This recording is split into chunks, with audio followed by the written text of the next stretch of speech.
네, 만약 상처 입은 일이 있다면, 그래서 심리적으로 넘어진 일이 있다면 바로 그 자리에서 시작해야 됩니다.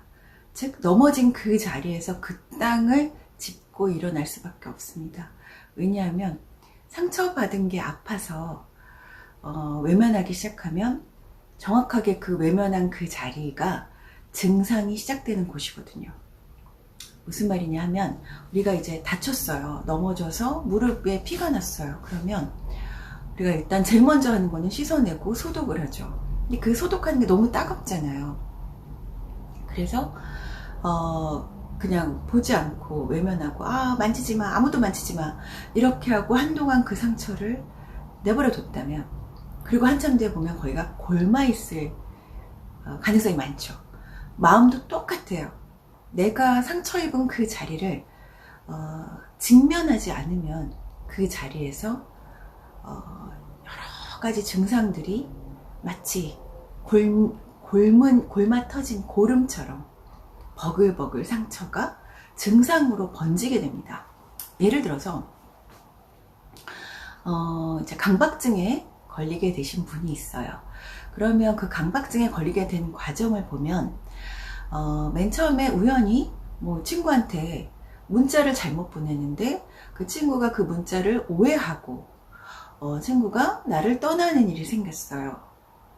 그런데 그 상처가 이제 너무 아프니까 그 다음에 똑같은 그 상처를 절대 반복하고 싶지 않아서 그 다음부터 계속 이제 그 정말 아픈 그 상처를 돌아보는 게 아니라 문자를 계속 확인하게 되는 거예요. 내가 이 문자를 잘못 보내면 어떡하지? 가 되는 거예요.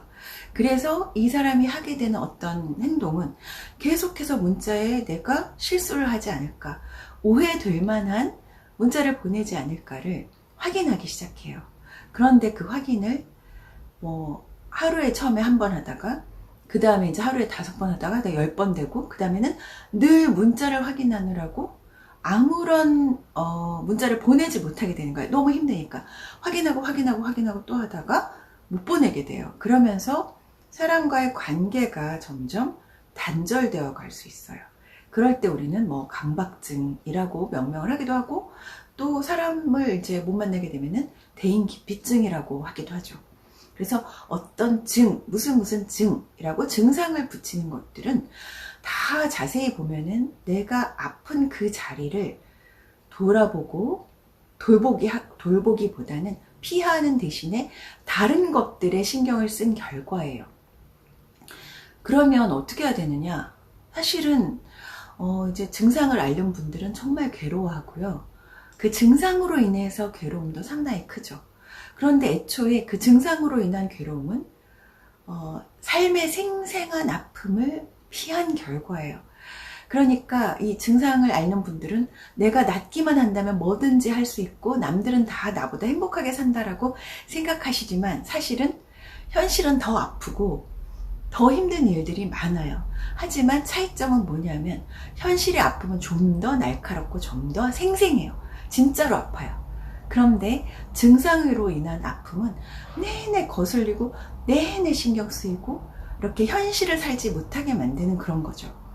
그래서 어떠한 증상을 앓고 있는 분이 치유되고자 한다면 내가 넘어진 바로 그 자리에 그 상처를 직면해야만 해요. 자, 생각해 보세요. 내가 불안하지 않다면 뭐하러 문자를 확인하는 증상이 생기겠어요?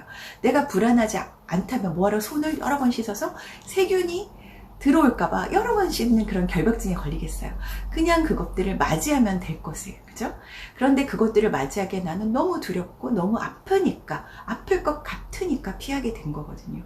그런데 현실의 아픔은 정말 날카롭고 생생하게 아프긴 하지만 그 아픔을 직면하고 나면 지나가는 경향이 있어요. 그냥 사라져요. 너무 아프지만 그 아픔으로 인해서 죽지는 않아요. 그리고 아프게 되지도 않아요. 그냥 그 아픔을 상처를 소독하듯이 날카로운 아픔을 겪고 나면 곪지 않고 사라지게 됩니다. 자, 아픔을 생생하게 겪는 것, 우린 그것을 건강하다라고 표현합니다. 누구든지 아프고 저절로 또 치유되는 힘도 있으니까요. 자, 내가 넘어진 바로 그 자리에서 직면을 시작해 보세요.